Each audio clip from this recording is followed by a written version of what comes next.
একটি দুঃখজনক ঘটনা আপনাদের সামনে লইয়া আইছি। বেঙ্গালুর আমরা এক ভাই ত্রিপুরার তান ফুলবাড়ি তান বাড়ি ওখানে ফ্রুট ডেলিভারি দেয়। তো 8 তারিখ রাত 10টার সময় তাই ডিউটি শেষ করিয়া করে যাওয়ার সময় অ্যাক্সিডেন্ট হইয়া হসপিটাল বর্তমানে আসেন মরণাপন্ন অবস্থায়, মারাত্মক সিরিয়াস অবস্থা। আর বেঙ্গালুরের কয়েকজন ভাই আমরা লোক ফোনের মাধ্যমে যোগাযোগ করছেন যে বাইরে একটু সাহায্য করার লাগিয়া।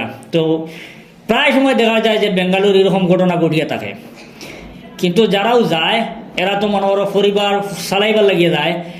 আসে আলা কোনো মানুষ তো আর বাড়িঘর ছাড়িয়ে বেঙ্গালুর যায় না, যার কারণে এরা যে মনে করো ফাউন্ড তেমন একটা টেকা থাকে না যে নিজে কোনো সময় অ্যাক্সিডেন্ট হয়ে গেলে বা কোনো বিপদে পড়ে গেলে নিজের পয়সা থাকে নিজে উদ্ধার হইয়া হওয়া। হিন্দু মুসলমানের কোনো প্রশ্ন নাই, সবাই কাছে আমি একটা সাহায্য চাই। আর সবাই আমার ছেলেগুলি সুস্থ করে তোলার সাহায্য করেন। যদি 5-6 লাখ টাকা লাগে আমার তো দিবার সম্পদ নাই, আমি দিন আনি আর দিন খাইয়া আমি আপনার কাছে এই আবদার রাখলাম। আর আপনারা লাগে আমি দোয়া দরুদ করবো। বিশেষ করে আমি ধন্যবাদ জানাই আর বেঙ্গালুর আমরা নর্থ ইস্টের যত ভাইয়েন আছেন সবরে ধন্যবাদ জানাই আর অশেষ ধন্যবাদ জানাই আর বরাকখণ্ড পরিবারের পক্ষ থেকে। কারণ বেঙ্গালুরের যতটা ভিডিও আমরা বানাইছি প্রত্যেকটা ভিডিওত অ্যাভেলেবল পয়সা উঠিছে। আর এই পয়সাটা বিশেষ করে কালেকশন হয় বেঙ্গালুর থেকিয়া। আর বেঙ্গালুরত থাকরা আমরা দেশের নর্থ ইস্টের যত ভাইয়েন আছেন সবে দিল কুলিয়া মন কুলিয়া উজাড় করিয়া পয়সা দেন, যাওয়ার কারণে কম সময়ের ভিতরে বেশি বেশি টাকা কালেকশন হয়ে যায়। আমরা কয়েকজন ডেড বডি আমরা বাড়িতে আনছি, কয়েকটা ডেড বডি আমরা বাড়িতে আনছি। আমরা ত্রিপুরারও আনছি, আমরা লোকেলেরও আনছি, অন্য জায়গার আনছি। মানে বরাকখণ্ডর দ্বারা বাড়িতে আনা হয়েছে যে এইখানেও গাড়ি অ্যাক্সিডেন্ট হয়ে মারা গেছেন, পরে দেখা গেছে টাকা কালেকশন হন না বাড়িতে আনার লাগে। তখন আমরা যোগাযোগ করছি, আমরা ভিডিও বানাইয়া আমরা আবেদন করছি, লাখ লাখ টাকা দিলেইছেন আমরা বাইনতে। আর বিশেষ করে বিদেশ যত বাইন আসেন আমরা চাই ডিমাপুর, কুইমা, আইজল, মিজোরাম, ভারতবর্ষের বিভিন্ন প্রান্তে যত বাইন আসেন সবর দেখছি একের প্রতি একের মায়া আছে, একে অন্যের প্রতি খুব বেশি মায়া আছে।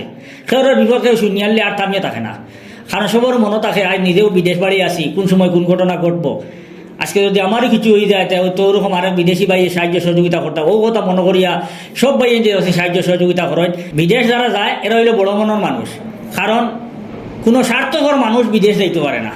আমি আগেও একটা ভিডিওত কইছি, কারণ স্বার্থপর মানুষ এটা তো কইব আমি বিদেশ যাইতাম গিয়ে আমি রুজি করতাম, বাড়িতে আরো 5জনটে ফালিতাম, মাইয়ে খাইতা, বাজিয়ে খাইতা, বাইয়ে খাইতা, আফায় খাইতা, দিদি খাইতা, গোষ্ঠীয়ালা খাইতা, এন খাইতা বাবার এতে। আমি আমার একজনের রুজি আমি বিদেশ জানা তলিয়ে যাইতাম আর সারাই আরাম করতাম। ওখান মনে ও এরা যাইতে পারে না বিদেশ, এই ধরনের চিন্তাধারাটা থাকে। আর বিদেশ যারাও গেছে বিশেষ করিয়া, তবে দেশও তাই রুজি করতে তাই মনে করবো না যে আপনাদের স্বার্থপর হইয়া। মানে বিদেশ যারা গেছে এরা বিশেষ করি মানে এত কিছু ত্যাগ করিয়া, মা বাবার ভালোবাসা, গোষ্ঠীর আত্মীয় স্বজন, বন্ধু বান্ধব সবর ভালোবাসা ত্যাগ করিয়া শুধু পরিবার চালাইবার লাগে এরা বিদেশ যায়। আর যখন পরিবারের মানুষে শুনেন যে আমার ভাই, আমার ছেলে, আমার বাতিজা, আমার বন্ধু, আমার অমুক হে বিদেশ গিয়া অ্যাক্সিডেন্ট করিয়া মারা গেছে, তখন এরার মনের মাঝে খুব বেশি আক্ষেপ লাগে, এরা এ তো আমারে ভালো লাগে গেছিল। যার কারণে আমরারও এইরকম যখন ঘটনা কোনো একটা ঘটনা শুনি আমরার মনের মাঝে খুব আক্ষেপ লাগে, খুব দুঃখ লাগে। আর বিশেষ করে আমরা এত অঞ্চলের যত বড় বড় বাইন আসেন বা নেতা মন্ত্রীগল আসেন, আপনাদেরও আমি ভিডিও শেষে অনুরোধ করি আর দেশও বেকার হলো রোজগার হলো কোনো একটা ভালো ব্যবস্থা করার চিন্তা ধারণা নেই। কারণ আজকে আমরা বাইরে যে দেশে রুজু করার সুবিধা না থাকার কারণে বিদেশ গিয়া প্রাণ দিতে লাগে। আর বিশেষ করে আমরা নর্থ ইস্টের বাইরে তোর নর্থ ইস্ট কোনো রুজির বালা কোনো সুব্যবস্থা না থাকার কারণে সব থেকে বেশি বিদেশ গিয়া যদি মরণ তো আমরা নর্থ ইস্টের বাইনকে মোড্ডা অনেক কষ্ট করে রুজি করডা, সেও ডালাই ঘুরতে ফুড়িয়া মোড্ডা, সেও বাড়ার বাঙ্গিয়া ফুড়িয়া মোড্ডা, সেও গাড়ির সামনে ভরিয়া মোড্ডা, সেও বাইক চালাইয়া হোম ডেলিভারি দেওয়ার লাগিয়া মোড্ডা।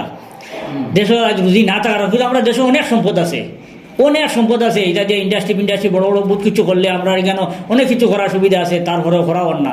আমি অনুরোধ করবো যাতে এই ধরনের একটা পদক্ষেপ নেওয়া হয়। আর আপনারা যারা আমরা ভিডিও দেখতরা আপনারা দয়া করি আমরা এই বাইরে সাহায্য করেন, সহযোগিতা করেন, যাতে আমরা ভাই সুস্থ হই আবার আমরা মাঝে ফিরিয়ে আন। নিচে দেওয়ার নম্বর তাবো ফোনপে, গুগল পে সব বেঙ্গালুরের হনর দেওয়া। আপনারা পয়সা দেওয়ার লগে লগে হওয়ানো তাইতেন ফাইলিবা। কোনো একটা সংগঠন আছে, এই সংগঠন থেকে আমরা যোগাযোগ করছেন, করিয়া তাইতেন নম্বর দিছেন। আর খুব তাড়াতাড়ি আমরা বেঙ্গালুরু বাহিনীতে যোগাযোগ করার চেষ্টা করব। ধন্যবাদ।